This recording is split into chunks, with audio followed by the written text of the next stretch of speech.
तो फ्रेंड्स हम 9th के 1.3 एक्सरसाइज के 4 क्वेश्चंस कर चुके हैं। स्टार्ट करते हैं नेक्स्ट 5th क्वेश्चन से। What can be the maximum number of digits be in the repeating block of digits in the decimal expression of 1/17? बहुत सिंपल है, इसमें कुछ नहीं करना है, आप बहुत आराम से कर सकते हैं, मुझे यहाँ पे करने की जरूरत नहीं है। इसको 1 को 17 से डिवाइड कीजिए, नंबर आपके रिपीट होते चले जाएंगे और जब नंबर रिपीट हो जाएंगे तो आपको वो लिख देना है कि कितने नंबर्स रिपीट हो रहे हैं। As simple as that. अगर आपको चाहिए तो मैं आपको लिख देता हूं क्योंकि मैं कैलकुलेशन कर चुका हूं, तो मैं बताता हूं आपको इसका आंसर क्या है। इसका आंसर है ये, जो कि आप डिवाइड करेंगे जब 1 को 17 से तो इतने नंबर रिपीट होंगे और इसके बाद आप लगा सकते हैं बार, क्योंकि इसके बाद सेम नंबर रिपीट होना स्टार्ट हो गए थे। तो ये एक सिंपल क्वेश्चन है, स्किप कर सकते हैं इसको। यहाँ पे मैं प्रैक्टिस करने की जरूरत नहीं समझता इसको। आप सिर्फ डिवाइड कीजिए, आप भी वैलिडेट कर लीजिए कि आंसर ये आता है या नहीं। ये क्वेश्चन एग्जाम में नहीं आएगा, ऐसे क्वेश्चन एग्जाम में देकर के वो आपका टाइम वेस्ट नहीं करेंगे। वो आपको कॉन्सेप्चुअल क्वेश्चंस देंगे जिसमें कि आपकी नॉलेज प्रूव हो, आपके कॉन्सेप्ट प्रूव हो, आपको थ्योरेटिकल अंडरस्टैंडिंग कॉन्सेप्ट की कैसी है, क्या क्लैरिटी है, वो प्रूव करने को कहेंगे। ये क्वेश्चन जो कि डिवीजन का है, ये 4th और 5th के बच्चे करते हैं, आप नहीं करेंगे क्वेश्चन। नेक्स्ट क्वेश्चन देखते हैं। Look at several examples of rational number in the form p by q where q is equal to 0 where p and q are integers with no common factor other than 1 and having terminating decimal representation. Can you guess what property q must satisfy? Okay, तो ये question एक अच्छा question है और इसको हम यहीं पे सॉल्व करते हैं। 1/2, 1/3, 1/4, 1/5, 1/6, 1/7, 1/8, 1/9, 1/10, 1/11। हमने कुछ नंबर लिखे हैं यहां पर इस पर्टिकुलर क्वेश्चन को देखने के लिए। तो 1/2 का होता है 0.5, 1/3 का होता है 0.3333 एंड सो ऑन, होता है 1.25, ये होता है 0.2, ये होता है 0.16666, ये होता है 1/8 हो जाएगा 0.125, ये हो जाएगा 0.1333, ये हो जाएगा 0.1, ये हो जाएगा 0.909090 एंड सो। तो आप ये सारे के सारे फ्रैक्शंस ऑब्जर्व कीजिए, स्पेसिफिकली 1/2, 1/4, 1/5, 1/8, 1/10, ये सारे के सारे टर्मिनेटिंग डेसिमल्स हैं। बाकी जितने भी हैं वो नॉन टर्मिनेटिंग डेसिमल हैं। अब आप पहले देखते हैं नॉन टर्मिनेटिंग डेसिमल। 3, 6, 7, 9, 11। बेसिकली आपके डिनोमिनेटर में अगर कोई भी एक ऐसा नंबर है जिसका फैक्टर एक प्राइम नंबर है तो हमेशा नॉन टर्मिनेटिंग होगा। आप देख सकते हैं 3 प्राइम नंबर, 6, 3 इसका एक फैक्टर है 6 का, तो ये non terminating. 7 prime number, 9 3 again इसका एक फैक्टर है, नॉन टर्मिनेटिंग। 11 अगेन एक प्राइम नंबर। तो यानी कि पहले कंडीशन हम लिख सकते हैं यहां पर, if denominator has any prime number multiple then it is non-terminating.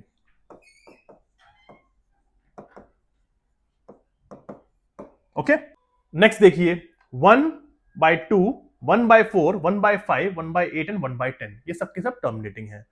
तो इससे हम निकालते हैं कि अगर डिनोमिनेटर में कोई भी एक ऐसा नंबर है जिसका फैक्टर 2 या सिर्फ मल्टीपल ऑफ 2 है, 5 या सिर्फ मल्टीपल ऑफ 5 है, या फिर 2 एंड 5 और 2 और 5 के मल्टीपल्स ही उसके फैक्टर हैं, तो वो नंबर भी एक टर्मिनेटिंग डेसिमल होगा। मैं इस बात को लिखता हूं तो आपको समझ में आ जाएगा। सेकंड है, if denominator has only factors number A of 2 and 2 multiples of 2. Second, 5 or multiples of 5 or 10 or multiples of 10। Multiple 10 क्या है? 10 है 2 और 5 का कॉम्बिनेशन, मल्टीपल्स ऑफ 10।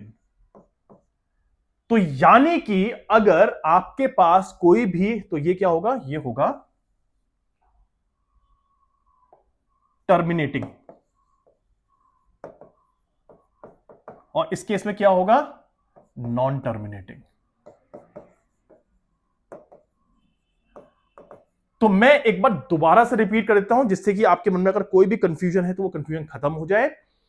अगर कोई भी नंबर डिनोमिनेटर में है जिसका फैक्टर एक प्राइम नंबर है, तो वो हमेशा नॉन टर्मिनेटिंग होगा।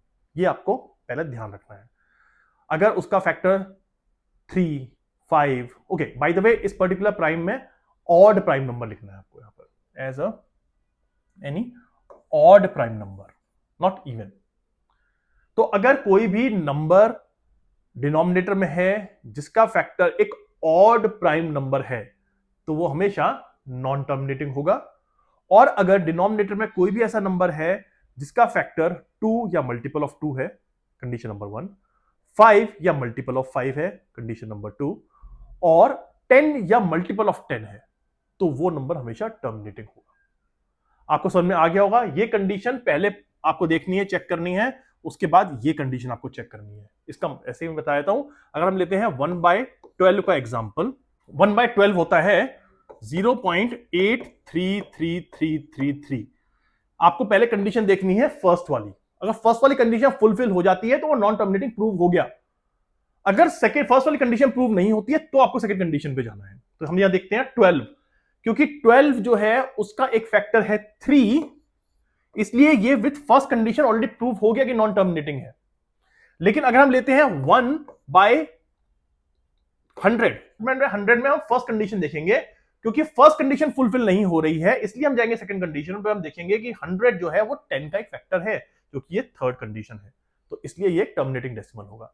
तो आपको समझ में आ गया होगा कि आपको अगर कोई फ्रैक्शन मिल जाता है और आपको देखना है कि वो टर्मिनेटिंग है या नॉन टर्मिनेटिंग है, तो आप इन दो रूल्स के थ्रू कैसे बता सकते हैं कि वो टर्मिनेटिंग होगा या नॉन टर्मिनेटिंग। तो फाइनली मैं एक बार फिर से रिपीट कर देता हूं। अगर कोई भी नंबर डिनोमिनेटर के अंदर है जिसका कि कोई भी ऑड प्राइम नंबर या ऑड प्राइम नंबर का कोई भी मल्टीपल उसका एक फैक्टर है, तो वो हमेशा एक नॉन टर्मिनेटिंग डेसिमल होगा। सेकेंड, अगर कोई भी नंबर डिनोमिनेटर के अंदर है जिसका 2 या 2 का मल्टीपल, 5 या 5 का मल्टीपल, 10 या 10 का मल्टीपल एक फैक्टर है, तो वो नंबर हमेशा टर्मिनेटिंग होगा। आपको इसमें फर्स्ट कंडीशन में देखना है कि फर्स्ट कंडीशन फुलफिल हो रही है। अगर फर्स्ट कंडीशन फुलफिल हो जाती है तो सेकंड कंडीशन वैलिड ही नहीं होगी। लेकिन अगर फर्स्ट कंडीशन फुलफिल नहीं होती है तो आपको सेकंड कंडीशन पे जाना है और चेक करना है कि वो नंबर टर्मिनेटिंग होगा या नहीं। होपफुली आपको समझ में आया होगा। थोड़ा सा ये टिपिकल कॉन्सेप्ट था क्योंकि हमने इसको डिराइव किया है, लेकिन आई होप आपको ये समझ में आ गया होगा। बढ़ते हैं नेक्स्ट क्वेश्चन की तरफ। नेक्स्ट क्वेश्चन है write 3 numbers whose decimal expressions are non terminating non recurring. ये मैं आपको एक ट्रिक बता देता हूं, जिसके अंदर आपको जब भी कोई ऐसा नंबर निकालना हो कि non terminating and non recurring, तो इसके लिए बहुत ही एक सिंपल सी टेक्निक है। आप 3 नहीं हजारों लाखों नंबर निकाल सकते हैं। तो आप कोई भी नंबर लिखिए डेसिमल, मैं लिखता हूं 1.11, और अगर इसके अगर मैं डॉट डॉट लगा दूंगा तो ये नॉन टर्मिनेट हो जाएगा, यानी कि मेरे को डॉट डॉट लगाना है, फर्स्ट कंडीशन फुलफिल हो जाएगी। लेकिन मुझे नॉन रिकरिंग भी करना है। अगर नॉन रिकरिंग करना है तो मैं क्या करूंगा? 11, 22, 33, 44, 55, 66 एंड सो ऑन। इसका मतलब क्या है? 1 1 2 2 3 3 4 4 5 6 7 8 8 9 9 10 10 चलता रहेगा इसमें, और ये नंबर कभी भी जाकर के आपका खत्म नहीं होगा। और ये नंबर हो गया non terminating and non recurring also.